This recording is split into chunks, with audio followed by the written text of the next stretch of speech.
Assalamualaikum warahmatullahi wabarakatuh. Alhamdulillah rabbil alamin. Syukur alhamdulillah. Jadi kita punya plant treatment promoting Biobacter mycorrhizae kan kesannya. Kita dah nampak kesannya. Jadi pokok ni pokok sulam. Pokok sulam ni dia tak pernah berbuah. Pernah berbuah pun dia jadi. Tapi cantik lah buah dia. Buah dia kecil-kecil. Setelah kita buat plant treatment tu tengok.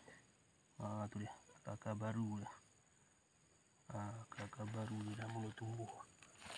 Di sekitar pangkal dia. Banyak tumbuh.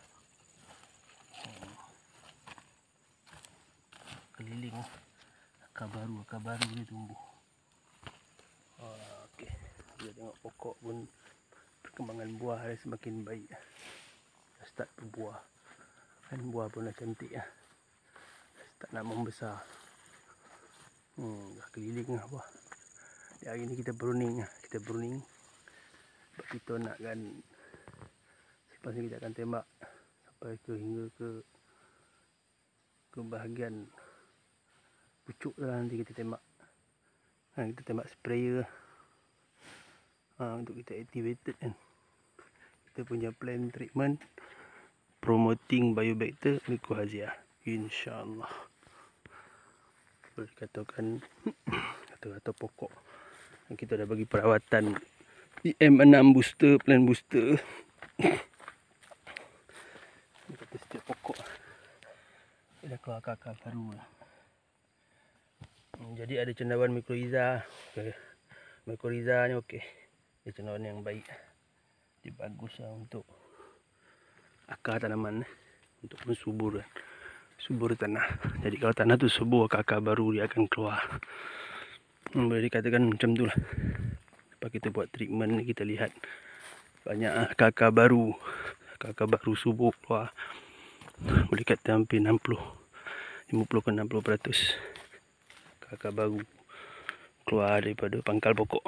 Ni pun dah start keluar ni. Start keluar. 2 kali kita dah buat perawatan, dia start keluar. Jadi pokok yang kena gano, dia dah start mati lah, dia nak hitam. Contoh dia dah hitam. Dia dah mengeput, dia mati sendiri. Dan dari mana dia mati sendiri. Dan akar baru dah start keluar. Ni akar baru lah. InsyaAllah perawatan ni semakin baik. InsyaAllah semoga Allah permudahkanlah agar pokok sawit dan ladang sawit kita ni kita dapat cegahlah daripada salah satu bakteria jenis parasit, iaitu Ganoderma. Ada 80 jenis Ganoderma ni. Macam ni kita tengok. Tu dia. Ganoderma dia start mati lah mak. Dia start nak mati. Mana semua dah start aktif. Ni kita pangkal pokok ni banyak terkena Ganoderma.